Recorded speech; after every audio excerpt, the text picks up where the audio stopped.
So below that we have the Fat Bustard, which is a device that we've seen before, but I believe it's been rather updated, and it's certainly impressive. I mean, what's that, 4 or 5U deep?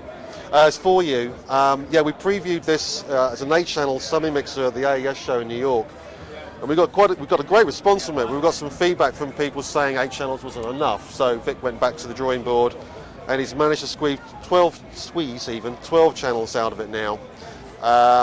You've got 4 stereo pairs along the top row here, with mute switches, and you have 4 mono channels with associated pan controls underneath, again with on-off mute switches for each channel.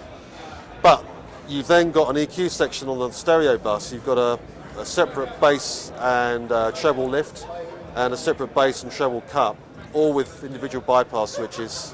And then you have a stereo width control, which is slightly reminiscent of some of the early cutting lathe EQs.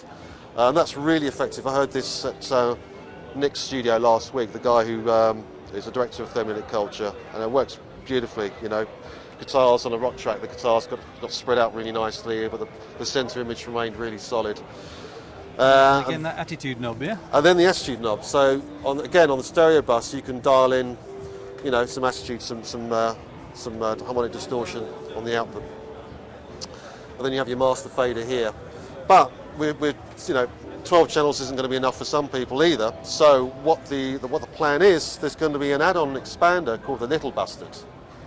Very simple 16-channel expander that will hook into these 2 auxiliary inputs on the back, and you just flick these switches. That'll route the stereo outputs from the Little Bustard directly to the main stereo bus of the Fat Bustard. So you'll have 16 plus the 12 channels. Looks excellent. That's Thanks very much. Thank you. Thanks.